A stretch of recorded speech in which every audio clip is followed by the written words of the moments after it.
Alright, so Video Blog 9. And this one has to do with kind of reflecting on this semester. And so this was my first semester as an actual peer dialogue facilitator. And starting out, coming from doing my first one in Raleigh, and then, I guess like 2 weeks ago, I did a staff dialogue with my own staff. So doing that first one in Raleigh and then doing that staff dialogue kind of brought it full circle for me, and I think that was a fantastic way to wrap it up. And I can talk about that in a minute. But just at Raleigh being wondering, have we prepared enough? Are we ready for this? Do we, are we gonna do a good job? Do we know what we're doing? And a lot of those answers, like a lot of those answers, I would say now are, you may not, you're not, you can't be ready for everything. You don't know exactly what's gonna happen. You don't know, what things are gonna be like, what situations are gonna come up in a dialogue, how things are gonna be affected, blah blah blah blah.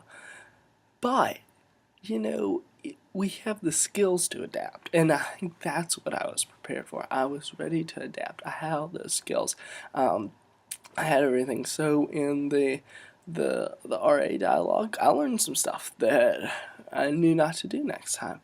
Like you don't leave the markers with them because they're gonna get distracted from the dialogue and they're gonna be drawing on stuff, and those are just things that you can't learn. And with that, every time we learned, it made us better. So our first dialogue was interesting. I mean, because we've got our first dialogue and Lisa's there, and we've never even really done this. And I felt like they got a lot better. I started learning what sort of questions to ask to probe deeper. And we've had those questions, but more it was like in this situation. What question do I ask? That we've learned. I kind of learned as it went on, like what is certain people. I would not certain people, but just like what like certain questions are really good for certain dialogues, and what questions are the best when you have someone, saying something that you've heard over and over. How do you get certain things out of people? I learned that when we do our, and I guess this was a mistake on our part. We had the wall of religious stereotypes, and we had Christian and Catholic on there, and we someone in the first dialogue that we did this said, why are they separate? And then the whole dialogue kind of talked about what the differences are between Christian and Catholic, when really we should have labeled them Protestant and Catholic. But this discussion that was brought from it was far more valuable than us doing it right. So throughout the dialogues, we just left it Christian and Catholic, and we got a lot of response to that. And a lot of times, the stereotypes for Catholics were brought up by just having those two things, and it was something that was more subversive, I would say. Like, the dialogue participants did not know the trap they were falling into, and I think the reason they didn't know the trap they were falling into was because in the beginning we didn't make it as a trap. They created that trap, and then people continually fell into it, and it was fantastic for dialogue.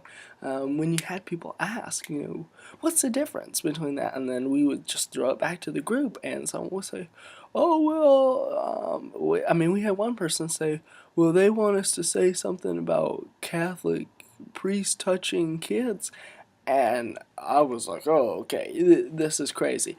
But, and that wasn't what we were going for, but, you can see the stereotypes that came out. We would have, generally, we would have people talk about, stereotypes that, like, that they pray to Mary, that, that doesn't make that they don't, like, since they're not praying to God, they're not the same.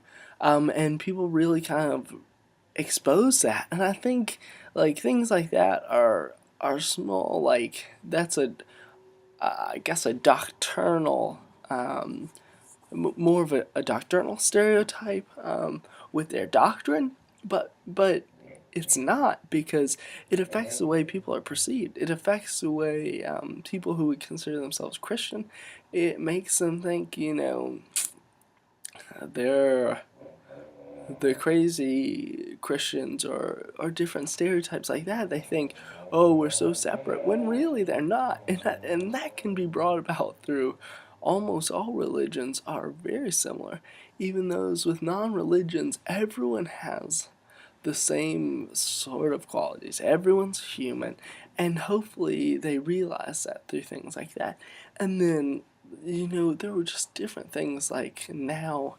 Knowing what I know now, I would want to do dialogues on something maybe a little more controversial, like race, and that's, I guess, um, best moments. I'll talk about that now. My staff dialogue, I did one on race. Showed a video of the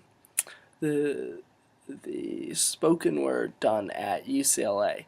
I don't know if you've seen it, but it's spectacular.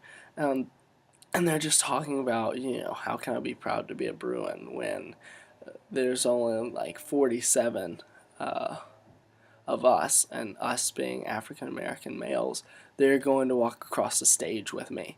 And that sort of thing is like, wow, that's really powerful.